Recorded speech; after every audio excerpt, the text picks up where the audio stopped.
I love the colorful clothes she wears and the way the sunlight plays upon her hair.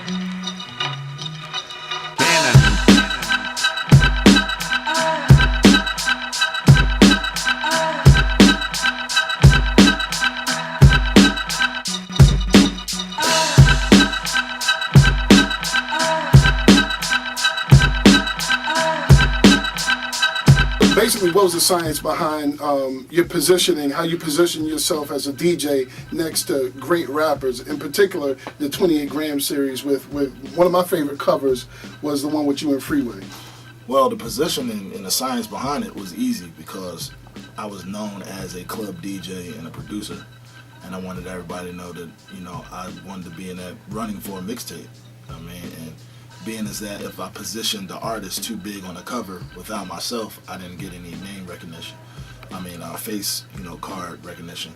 As far as my name, everybody's like, yeah, we know Cannon, but they thought I was a myth. They thought it was like drama behind the curtain, being some alter ego. But I had to really kind of figure out how I can brand myself as a face. So when I go out, back then when I was doing that, they had the Mix Show Power Summits and, a lot of that stuff. And I wanted to be there with a face so everybody knew, oh, that's Cannon. Then I can recognize, other talents and show other DJs how to do it as well. Like a lot of people just like, let me get the artist on the front, that way people will pick it up first.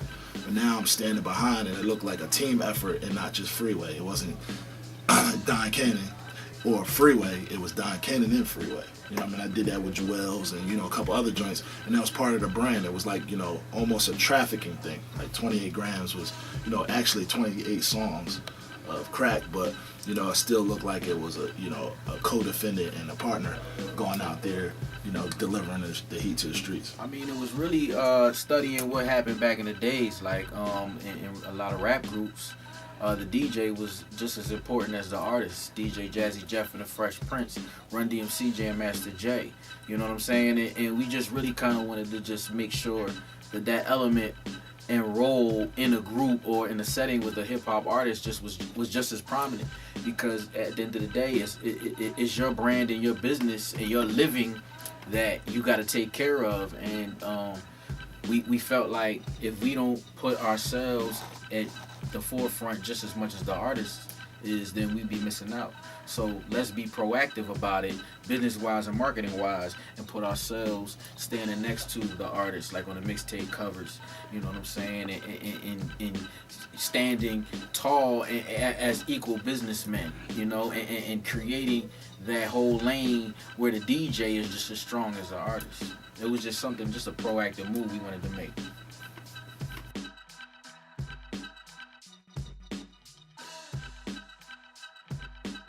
Plan. We should sit down and talk about what we wanted to do and what was different, and we knew that we were ahead of the curve when it came to just presenting ourselves on mixtapes and being creative and production and all those things that fall in line with being a DJ.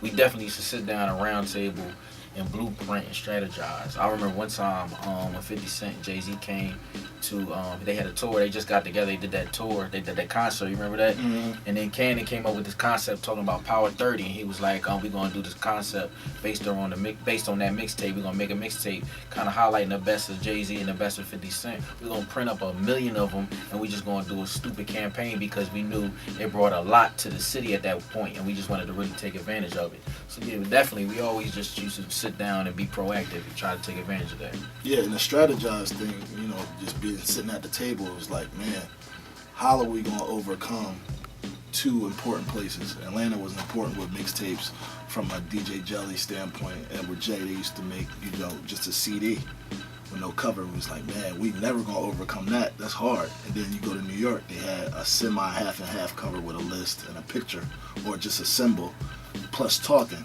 How can we mesh all that together and make a product? Then that turned into the artistry of it. How can we do a whole artist mixtape that's never been done before? Everybody's had variety. How can we go and make one artist hot through this brand? And then everything else came from there. And I think that's just the blueprint. In every situation, everybody has a blueprint. Everybody, even now, you make, snapbacks, everybody do a snapback. You do, you know, a jacket. Everybody do a jacket now, but you know, who was the first person to kind of mesh everything together and make a marketing scheme? It's like, okay, that's the best of both worlds. I think it came from not being respected off rip for it. You know what I mean? In the South, it was like, we're shutting it down. They're from the North. You know what I'm saying? The South is like, they in the South, we're shutting it down in New York. So we meshed it together, and then we got respect from that point on.